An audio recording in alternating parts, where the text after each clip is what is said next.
Bonjour, c'est Thibault Lambert et vous écoutez Code Source, le podcast d'actualité du Parisien. Le site controversé de e-commerce Shein n'en finit pas d'enchaîner les polémiques cet automne. Après la forte opposition d'élus et de commerçants face à l'arrivée d'un point de vente Shein dans un grand magasin parisien, le BHV, le distributeur chinois a récemment été épinglé par les autorités pour avoir proposé des produits illicites. Parmi eux, des armes, mais aussi des poupées sexuelles qui prennent l'apparence de jeunes fillettes. Information révélée par Le Parisien le 1er novembre, le gouvernement a menacé de suspendre la plateforme. On retrace cette affaire dans Code Source avec deux journalistes qui couvrent les sujets économiques au Parisien, Estelle Dautry et Vincent Verrier.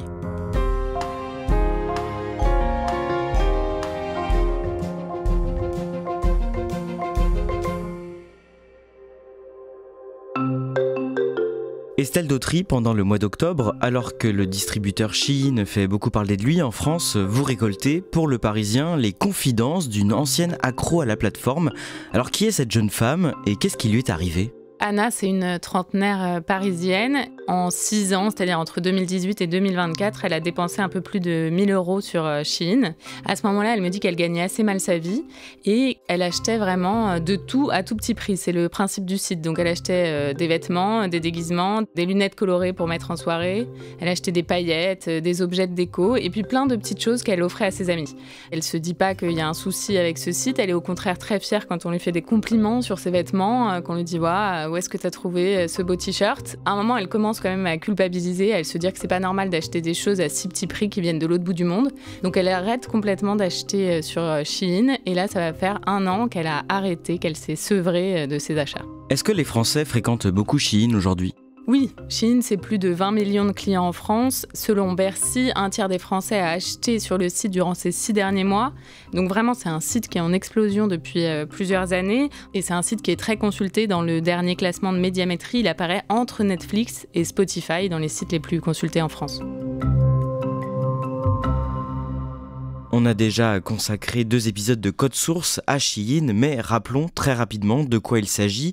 C'est un géant chinois du e-commerce apparu à la fin des années 2000, aujourd'hui basé à Singapour. C'est à la fois une plateforme qui vend des milliers de produits en tout genre, mais qui commercialise aussi ses propres produits comme des collections de vêtements sous la marque Shein. Qu'est-ce qui fait le succès de ce site de vente en France ces dernières années ? En fait, c'est un site qui produit tout. C'est-à-dire que dès qu'il y a une tendance, il y a un t-shirt, il y a une tendance K-pop par exemple, et au lieu de faire 100 000 t-shirts identiques, ils vont faire plein de modèles, une 50aine de modèles un jour, avec une petite production de t-shirts. Il y aura 1000 t-shirts avec le dessin jaune, 1000 avec le dessin rose, et le lendemain, ça va changer. Donc vraiment, vous pouvez y aller tous les jours, vous aurez à chaque fois des nouveaux produits qui correspondent à la tendance. À très bas prix. À très bas prix. Vraiment, ça commence à 1 €, mais il y a des t-shirts à 2 €, des maillots de bain à 3 €, tout ce que vous voulez sur le site. Mais depuis plusieurs années, Shein est aussi critiqué. Qu'est-ce qu'on lui reproche ?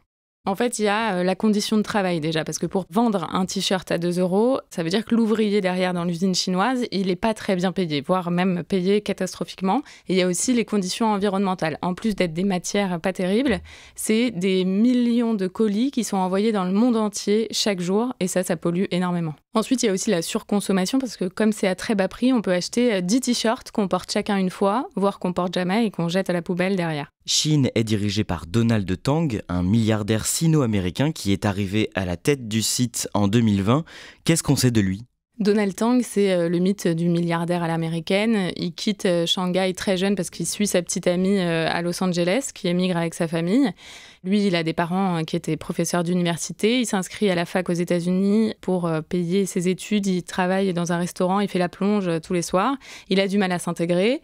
Il arrive quand même à avoir son diplôme d'ingénieur et ensuite, il commence à travailler dans les plus grandes banques d'affaires américaines avant de rejoindre Shein à 60 ans. Et quelle est sa mission au sein de Shein aujourd'hui ? Sa mission, c'est de réussir à développer le site dans le monde entier et ça marche depuis 2020. Vraiment, tous les chiffres sont exponentiels dans tous les pays du monde. On en vient aux événements les plus récents. Vincent Verrier, cette année, au début du mois de septembre, Shein se voit infliger une très lourde amende en France. Pour quelle raison ? C'est la Commission nationale de l'informatique et des libertés, la CNIL, qui a enquêté pendant un peu moins d'1 an sur Shein et qui a constaté qu'en fait les données de ses clients n'étaient pas forcément conservées comme il le fallait, ou en tout cas que les clients n'étaient pas informés que leurs données étaient conservées par Shein, ce qui est interdit, ou en tout cas il faut le consentement du client, et donc de ce fait-là, une amende de 150 millions d'euros a été infligée en septembre à Shein. C'est beaucoup ? C'est une amende qui est très très importante, mais il faut juste rappeler le chiffre d'affaires, c'est plus d'1,5 milliard d'euros en France, et puis au niveau mondial c'est plus de 20 milliards d'euros, donc c'est pas la petite PME du coin. Et d'un mot, ce n'est pas la première fois que le site chinois est sanctionné par les autorités françaises. Oui, tout à fait, il y a d'autres motifs de sanctions, c'était sur des promotions qui n'en étaient pas. Shein propose des réductions qui en fait n'existent pas, annoncent 50%, 40%, et en fait c'est des prix qui étaient déjà affichés il y a quelques mois, ou alors elle gonfle les prix juste avant la vente, et donc en fait il n'y a pas de réduction. La DGCCRF, donc la répression des fraudes, lui avait infligé une amende de 40 millions d'euros. Par ailleurs, des associations de consommateurs signalent depuis des années des anomalies graves sur les produits vendus par Shein, lesquels par exemple ? L'UFC Que Choisir notamment, qui a fait un travail de fourmi, qui a étudié plusieurs produits pour savoir si ces produits étaient dangereux ou pas. Donc il y a 2 produits.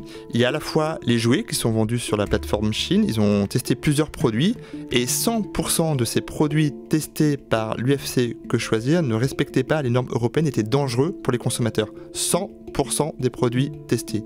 À la fois sur effectivement les produits utilisés, il y a des produits qui sont toxiques pour les enfants, à la fois aussi parce qu'il y avait des petites pièces qui pouvaient se détacher facilement, ça respectait pas les normes, donc 100% des jouets vendus sur Shein sont dangereux pour le consommateur.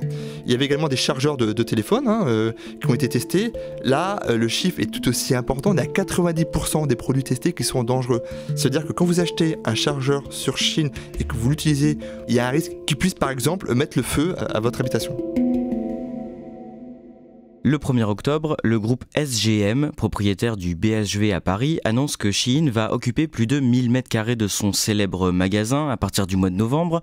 C'est la première fois dans le monde que Shein accède à un point de vente permanent. Et Shein doit aussi arriver dans les 5 galeries Lafayette du groupe dans plusieurs grandes villes de France. Quelles sont les réactions suite à cette annonce, Estelle Dautry ? L'arrivée de Shein, c'est un coup terrible pour la Fédération du commerce et de l'habillement. Eux, ça fait des années qu'ils essayent de se battre contre cette enseigne de fast fashion. La mode française se porte mal. Et donc vraiment, ils essayent depuis des années de faire en sorte que Shein ne prenne pas toute la place possible. Les députés aussi travaillent depuis des mois sur une loi anti-fast fashion pour essayer de limiter l'arrivée de Shein. Et là, le fait que ça s'installe en boutique, ça terrorise tout le monde. Comment se défendent de leur côté les promoteurs de ce partenariat ? Frédéric Merlin, qui est le patron du BHV, lui trouve que c'est formidable, que de toute façon l'important c'est de faire du commerce et que Shein c'est le commerce qui marche le mieux aujourd'hui en France. Donc il pense que les acheteurs sont là, que Shein c'est un acteur comme un autre. Lui, il pense qu'il y a même un mépris envers les clients de Shein en disant vous trouvez que c'est des gens qui n'ont pas le pouvoir d'achat d'acheter autre chose peut-être et vous les regardez avec mépris, mais c'est des clients comme les autres et moi je les accueille chez moi au BHV. Qui suis-je en tant que commerçant pour mépriser un tiers de la population française ? C'est 25 millions de clients qui consomment chez Shein. Vincent Verrier, le jeudi 30 octobre, la rédaction du magazine 60 millions de consommateurs transfère un mail d'une de ses lectrices à la Direction générale de la répression des fraudes. Que dit ce courrier ? C'est un mail qui avertit le magazine en disant voilà, moi en allant faire mes courses sur Shein, j'ai découvert des poupées pédopornographiques. Elle envoie les photos des poupées, le lien pour y accéder, et puis plus globalement, elle envoie aussi un lien qui renvoie vers tous les produits, les sextoys vendus sur le site Shein. Qu'est-ce qu'on peut voir et lire sur la page de cette poupée grandeur nature ? Alors c'est une annonce commerciale d'une poupée, d'une petite fille de 5-6 ans qui fait 80 cm, avec un doudou dans les bras, et on s'imagine que ça peut très bien servir de jouet à un enfant de 5 ans, mais à côté, on a cette annonce qui est particulièrement sinistre. Poupée sexuelle, chat arrière-train jouet, poupée pour fantasme, homme solitaire, poupée de masturbation masculine. Donc là on comprend très vite que c'est plus un jouet, c'est un accessoire de masturbation pour les hommes. Et ce produit, il est donc en vente sur le site de Shein. Il est vendu sur le site de Shein, mais c'est pas Shein qui le vend en tant que tel. Shein est une marketplace, c'est-à-dire que c'est une place de marché où n'importe quel commerçant peut venir vendre ses produits à côté des produits Shein. Et donc là, en l'occurrence, ces poupées sexuelles, ce sont des produits qui sont fabriqués par d'autres fabricants que Shein, mais qui sont vendus sur la plateforme de Shein. Et donc cette poupée, par exemple, elle est vendue 186 € sur le site de e-commerce. Qu'est-ce qui se passe une fois que la répression des fraudes reçoit cette alerte ? C'est un peu le branle-bas de combat. Il faut imaginer que lorsque ce mail de 60 millions de consommateurs est ouvert à la répression des fraudes, c'est un peu le choc. La répression des fraudes, elle est là pour s'assurer que les choses vendues respectent les normes, les conditions prévues par la loi. Là, on est sur quelque chose de criminel qui relève du pénal. Ils n'ont pas l'habitude de traiter ce genre d'image et ce genre de situation. Donc ils s'interrogent, ils se disent mais qu'est-ce qu'on fait de ça ? Ils demandent à leurs enquêteurs quand même de s'assurer que les faits sont bien réels. Donc ils vont sur le site de Shein, ils vont faire des captures d'écran, des captures de liens et ils vont rédiger un rapport qu'ils vont envoyer au procureur de Nanterre. Il faut savoir qu'en France, tout agent de la fonction publique, lorsqu'il est témoin d'une infraction pénale, un délit, il est obligé d'en informer les autorités compétentes. Et donc là, qu'est-ce qu'il fait ? Il interpelle le procureur de Nanterre qui lui se dessaisit au profit du procureur de Paris. Une enquête est donc ouverte, c'est une procédure judiciaire qui va prendre du temps. Que font à leur niveau les agents de la DGCCRF, la répression des fraudes, en attendant ? Dans un premier temps, ils vont essayer d'enquêter sur le site, ils vont voir s'il y a d'autres produits qui sont concernés, notamment des produits pornographiques, parce qu'il faut savoir qu'on peut vendre des produits pornographiques comme des sextoys, mais à la seule condition que l'accès à ces produits soit réservé aux adultes. Et donc il faut un certain nombre de garanties pour éviter qu'un enfant qui cherche par exemple un canard se retrouve sur une plateforme de sextoys sans en être préparé. Et donc là ils s'aperçoivent qu'effectivement Shein ne protège absolument pas les mineurs de ces produits réservés aux adultes.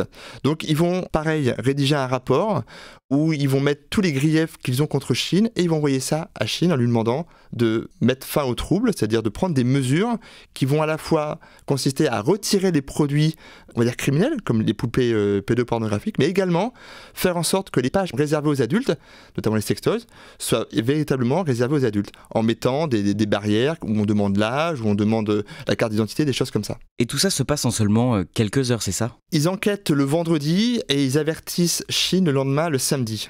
Shein dans les médias ne répond pas et puis il communique je crois 48 heures plus tard pour dire on a retiré les produits et des mesures vont être prises pour protéger les mineurs des produits réservés aux adultes.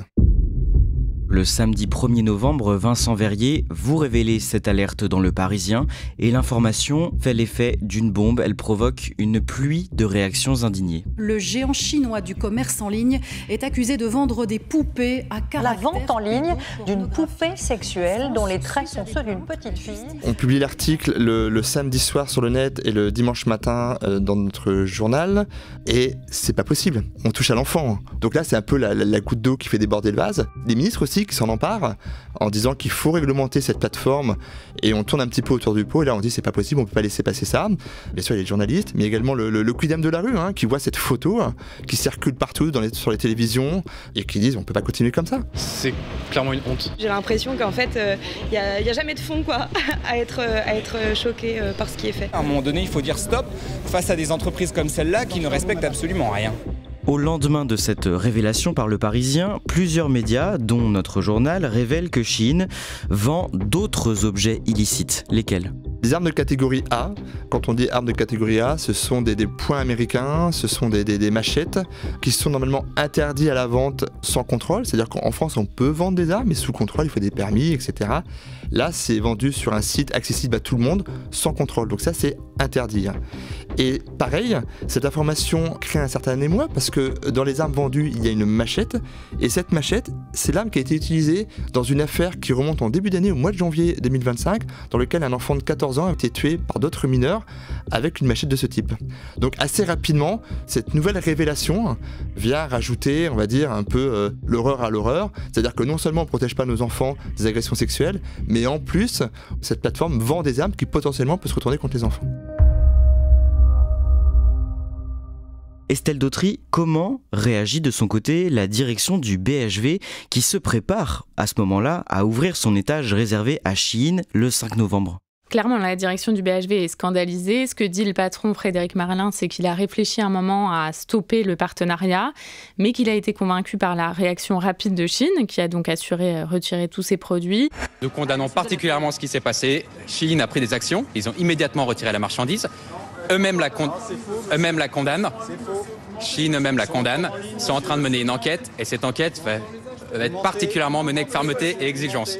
Je crois que ce qui se passe là, à la fois nous le condamnons très fermement et ça rappelle la nécessité d'une boutique puisque dans un commerce physique, ce genre de situation-là ne se serait jamais produite. Tout ce qui sera vendu au BHV sera conforme, respectera la législation française et européenne et régulariser les marketplaces, c'est un enjeu particulièrement important. Cette polémique, qui arrive, on le comprend, au pire moment, à quelques jours de l'arrivée de Shein au BHV, c'est une catastrophe pour les salariés du magasin. Oui, ça fait déjà un mois qu'il y a des tas de polémiques sur l'arrivée de Shein au BHV, mais que voilà, les choses s'étaient un peu calmées.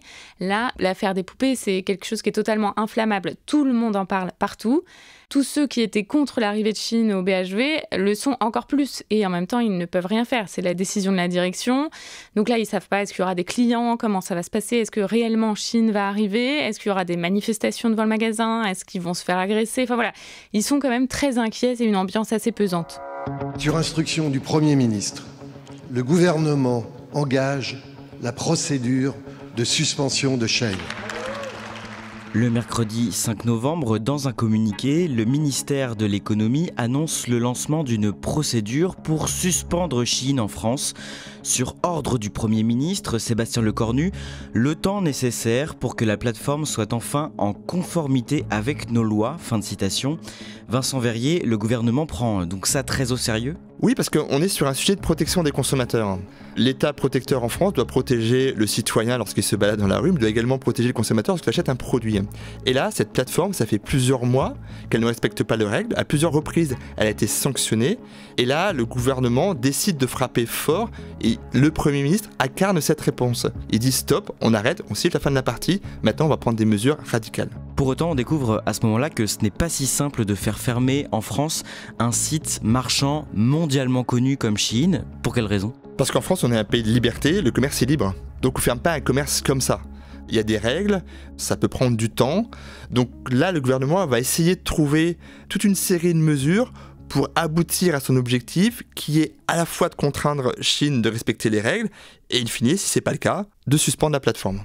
Alors quelles sont les pistes envisagées par les autorités ? La piste traditionnelle, c'est celle qu'on connaît, que Wish a déjà connue, qui est une autre plateforme de e-commerce et qui avait été suspendue et déréférencée pendant plusieurs mois parce qu'aux injonctions de la répression des fraudes de dire « retirez tel produit », elle n'avait pas répondu. Donc à un moment, le gendarme de la consommation avait dit « stop, on arrête les frais, on suspend parce que vous ne respectez pas nos demandes de retrait de produits ». Il y a une autre mesure qui est assez maligne, c'est de dire Shein crée un trouble à l'ordre public. Donc là, le ministère de l'Intérieur va porter plainte auprès du parquet en disant voilà, cette entreprise, par la répétition du non-respect de ces règles, elle crée un trouble à l'ordre public. Donc je vous demande, vous, la justice, de prendre une décision. Donc à ce moment-là, le mercredi 5 novembre, le gouvernement donne en quelque sorte un délai à Shein pour se mettre en règle ? Il lui donne 48 heures, c'est la règle. C'est-à-dire qu'à partir du moment où la répression des fraudes constate qu'une entreprise ne respecte pas les règles, elle a 48 heures pour se mettre dans les clous. Donc c'est envoyé le mercredi soir, et donc le vendredi soir, Shein doit être dans les clous. De son côté, le patron de Shein, Donald Tang, écrit au ministre des Petites et Moyennes Entreprises, du Commerce, de l'Artisanat et du Pouvoir d'achat, Serge Papin. Qu'est-ce qu'il dit dans ce courrier, Estelle Dautry ? Il dit qu'ils sont prêts à collaborer avec la justice, qu'ils vont transmettre toute la liste des clients si on leur demande pour les poupées pédopornographiques et surtout qu'ils ont suspendu toute la marketplace, c'est-à-dire tous les produits qui n'étaient pas fabriqués et vendus par Shein de leur site.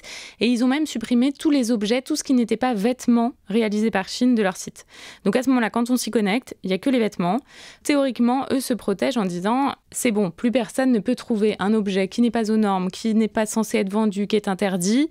Il n'y a plus rien à part des robes, des chemises et tout ce que vous voulez de vestimentaire. » Vincent Verrier, cette décision rapide de suspendre la marketplace et donc de retirer des centaines de milliers de produits du site Shein, c'est une décision radicale ? C'est un aveu de faiblesse surtout. Ça veut dire que par cette décision, la direction Shein reconnaît qu'elle est incapable de contrôler sa marketplace. Elle sait très bien que si elle maintient cette marketplace, au bout de 48 heures, le site est suspendu parce que la répression des fraudes va trouver des produits qui ne respectent pas les règles françaises. Donc de ce fait-là, elle ferme sa marketplace. Et pourtant, avec Estelle, nous avons fait l'interview du porte-parole de Shein en France. On lui a posé la question de savoir comment vous contrôlez les produits que vous mettez en vente sur votre marketplace. Et il nous répond qu'il y a 4 niveaux de contrôle. Des contrôles avant l'entrée, des contrôles au moment où ils entrent pour vérifier encore une fois les produits qui sont vendus. Il y a des contrôles aléatoires et des contrôles par des personnes physiques des produits qui sont vendus. Et ensuite, le 4e niveau de contrôle, c'est les consommateurs. Donc on va dire que le seul niveau de contrôle qui a fonctionné, c'est le dernier, puisque effectivement c'est un consommateur qui a donné l'alerte. Mais les 3 autres, les poupées sont passées sous le radar. Sachant que ces produits-là, de ce qu'on a compris, elles n'étaient pas mises en vente depuis 15 jours. Ça devait être sans doute depuis plusieurs mois. Donc par ce retrait de la marketplace, Shein reconnaît qu'elle est incapable de maîtriser ce qui est vendu sur son site. On en arrive au vendredi 7 novembre au soir, à l'issue du délai de 48 heures. Qu'est-ce qu'il se passe ? Le site Shein n'est pas suspendu parce que la répression des fraudes considère que Shein est rentrée dans les clous. Elle est rentrée dans les clous pourquoi ? Parce qu'on vient de le dire, elle a fermé cette marketplace. Et l'ensemble des produits qui posaient problème, c'était les produits vendus sur cette marketplace. On va dire que les produits vendus Shein, ça pose des problèmes environnementaux, ça pose des problèmes de la manière dont ces produits sont consommés, mais ça respecte les règles. C'est ça la différence. Ça veut dire que la plateforme est tirée d'affaire, elle ne sera pas suspendue en France ? Non. Ça veut dire simplement sur cette partie-là de l'enquête, c'est-à-dire, je vous rappelle, il y a 3 enquêtes qui ont été lancées par les autorités. Il y a une enquête judiciaire, il y a une enquête au niveau de l'Europe, puisqu'on a demandé à la Commission européenne de se saisir de l'affaire pour voir de quelle manière elle pouvait, mieux réglementer ces plateformes au niveau européen. Et il y avait cette enquête de la répression des fraudes sous 48 heures. Donc cette enquête-là, effectivement, sous 48 heures, pour l'instant, Shein est clean. Je dis pour l'instant parce que, pour l'instant, ils ont bloqué leur marketplace. Que va-t-il se passer s'ils décident à un moment ou un autre de relancer la marketplace ? Parce qu'on peut s'attendre à ce que la DGCCRF réenclenche des enquêtes sur Shein. Elle a échappé à la suspension, mais il y a encore plusieurs niveaux où là, elle peut être sanctionnée. Vincent Verrier, quelle leçon retenir de cette séquence ? Est-ce qu'on peut faire finalement plier des géants du e-commerce ? C'est compliqué. Ces entreprises, généralement, elles ont un lien direct avec le pouvoir chinois quand on parle de Chine, avec le pouvoir américain quand on parle, par exemple, de Wish. On ne s'attaque pas à ces entreprises impunément. C'est pour ça que la France a demandé le soutien de l'Europe, parce que la France, toute seule, elle risque potentiellement des mesures de rétention du gouvernement chinois. Parce que c'est du business, hein. On va dire le point fort de l'Europe, en revanche, c'est que l'Europe, c'est 450 millions de consommateurs. En termes de pouvoir d'achat, on est le plus gros marché. Ça veut dire que toutes les entreprises du monde veulent vendre des produits aux Européens parce qu'on a l'argent pour acheter ces produits. Demain, si Chine perd ce marché-là, c'est dramatique pour elle. Estelle Dautry, en parallèle, le point de vente de Shein au BHV à Paris a bel et bien ouvert ses portes le mercredi 5 novembre. Est-ce que le groupe SGM a réussi son pari avec ce partenariat ? C'est difficile de le savoir aujourd'hui. Ce qui est sûr, c'est qu'il y a eu un buzz et une publicité incroyable autour de l'arrivée de Shein au BHV. Tout le monde en a entendu parler. Frédéric Merlin, le patron du BHV, lui, il a annoncé quelques jours après déjà 50 000 visiteurs pour sa boutique Shein et un panier moyen de 45 €. Dans le même temps, le problème, c'est qu'il y a des enseignes qui continuent à quitter le BHV. Elles avaient commencé à le faire dès l'annonce de l'arrivée de Shein. Ça continue. Alors, est-ce que l'arrivée de cette grande boutique de fast fashion va réussir à compenser les pertes ? Rien n'est moins sûr.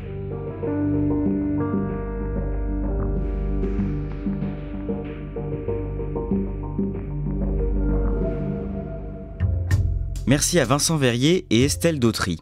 Code Source, c'est le podcast d'actualité du Parisien. Cet épisode a été produit par Anaïs Godard et réalisé par Pierre Chaffanjon. N'hésitez pas à parler de Code Source autour de vous, de liker nos épisodes sur YouTube, de laisser des étoiles et des commentaires sur votre plateforme d'écoute préférée. Et ne ratez pas non plus Crime Story, notre podcast fait divers, avec une nouvelle affaire criminelle à retrouver chaque samedi.